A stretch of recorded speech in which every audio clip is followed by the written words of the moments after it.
Hello again and welcome to another episode of Fish and Hunt with Luke, and I'm your host, Luke. Today I have a special episode for you. I am going to be comparing two different types of decoys. And I've been asked out in the field, I can't tell you how many times what kind of decoys I'm using, why I'm getting so many birds in the boat, etc., etc. And today I'm going to explain why. What are we going to be comparing? The first decoy we're going to be talking about is a standard 60-40 snaplock keel plastic decoy. Any plastic decoy for that matter. As compared to a custom made Herters Model 72 that I converted to a bluebill. When doing a side-by-side comparison, I first want to talk about size. This is a life-sized bluebill decoy. This is my custom made decoy, and it could be considered oversized. Okay? So what does that mean? Well, when you're a die-hard diver hunter like I am, it means you're going to get seen if you use a bigger decoy. Oftentimes, if you use something that has a bigger presence in the water, you're going to suck more birds and you're going to shoot more birds. So in my opinion, the larger size decoy where I hunt is the most efficient decoy. Next, on the side-by-side comparison chart, we're going to talk about construction.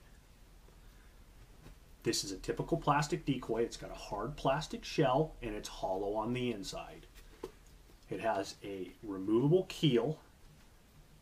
It's a 60-40 snap keel. Now, to get this keel in is rather difficult, and oftentimes these keels will just come out on me. I haven't figured out why, and the durability of this keel is in question because I've broken a couple of the keels off it.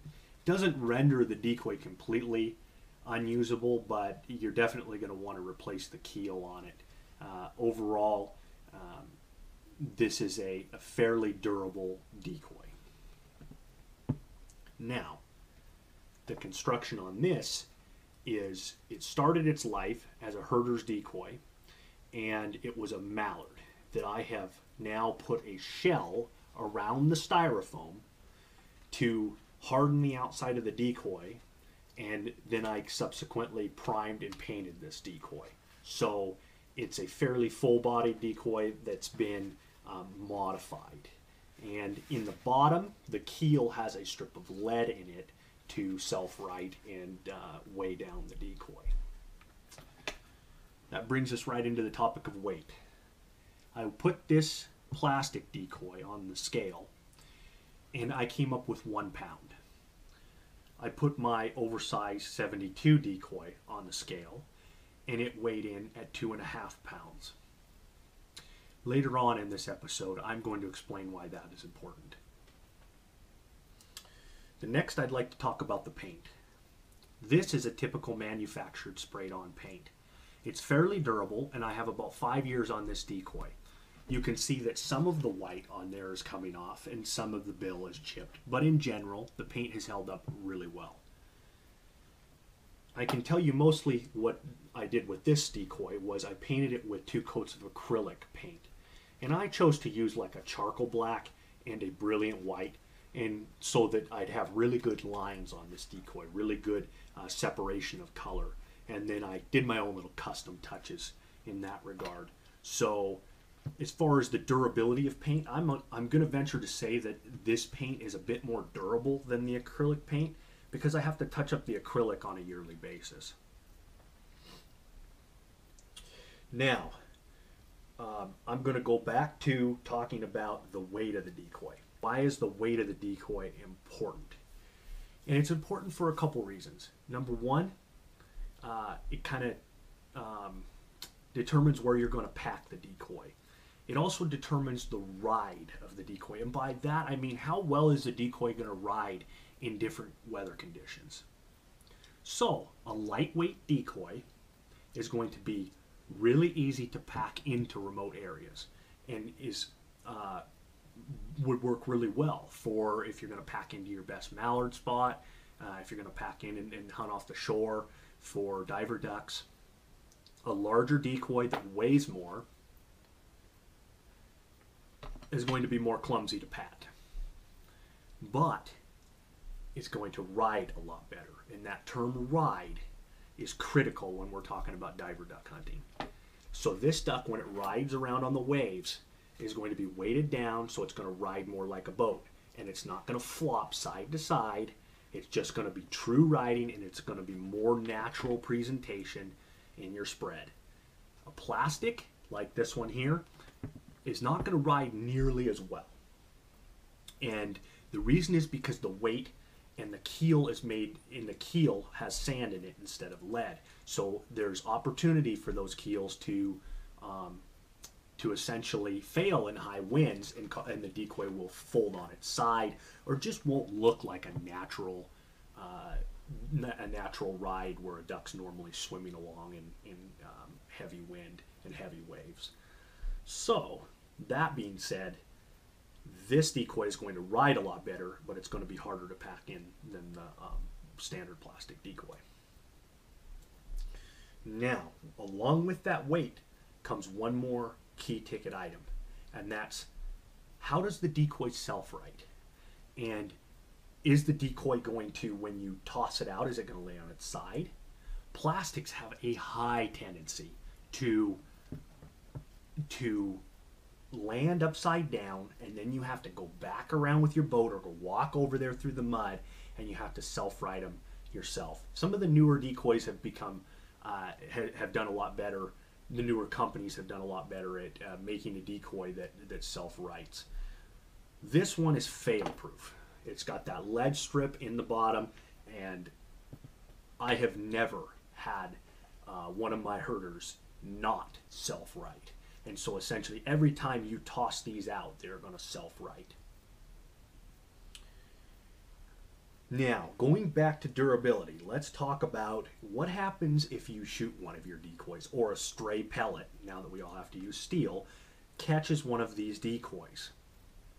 With a plastic decoy, if it penetrates the outside shell, the decoy's probably going to sink, and you're going to lose the decoy.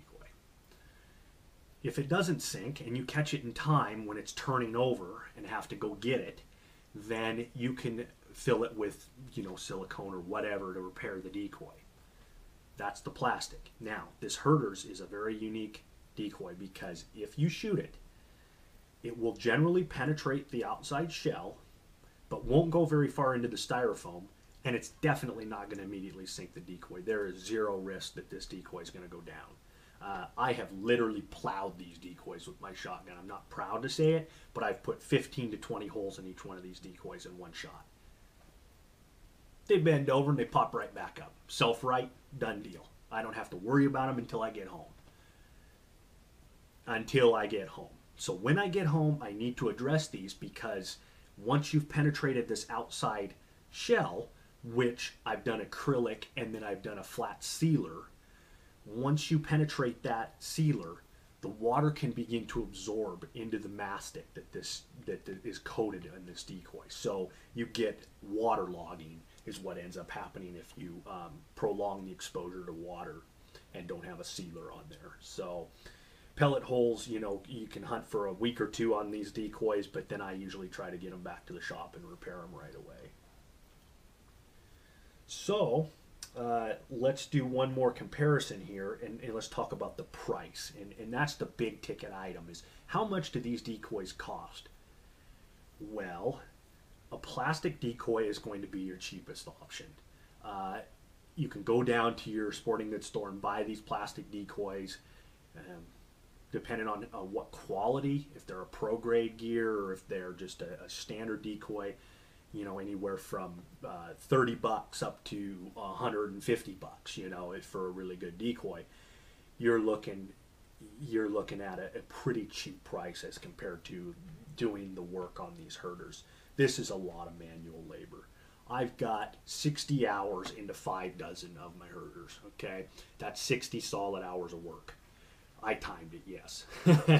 And but the product you get at the end is very, I believe, is much superior to any plastic you're ever going to put in the water. So you have to put a lot of time, and these are expensive decoys. The heads alone, and I didn't do the heads. I don't take credit for painting them. They're oil painted wood with a glass eye that looks very natural. Minus the time for the heads, that was 60 hours for just the bodies. The heads cost me like $400 for 5 dozen heads. That's expensive.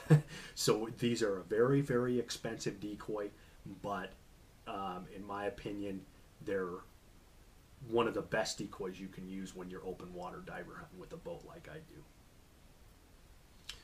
So now that we've compared the two decoys, which decoy is best for you? Well, it's all personal preference. If you're going to pack in a long ways and you're going to go puddle duck hunting, a standard plastic decoy is hard to beat. They're lightweight, they're easy to pack, and they're pretty durable. For me, I hunt mostly out of my boat, and so I use single slot decoy bags, and I run about 5 dozen of these Herters. And the reason I run the Herters Model 72 that I've converted is because they ride better in the water, and I feel more comfortable hunting over them. And so it's all personal preference. Most guys are out run plastics around here, from my understanding, and most guys are running single lines. I run long lines, and so when you're talking about long lines versus single lines, plastic decoys are going to be best for single lines because they have a keel you can wrap the cord around. Okay, these do not have a keel you can wrap the cord around. So when talking about that, these are strictly pretty much a long line decoy. I don't like to wrap them around the head. It damages the paint on the decoy, and it makes for a real pain. What I do is I just run long lines with my Herters decoys, and that's pretty much all I do for divers. That's my thoughts on which decoy it works best in each situation. So that's pretty much a wrap. I encourage you to ask any questions about this comparison side by side, and please subscribe to my channel and give me a thumbs up, because I would really like to get to the top of the charts and let other people look at these educational videos so they can get schooled up on different selections of decoys and how you essentially tips and tricks for duck hunting. So thanks again for watching, and have a nice evening.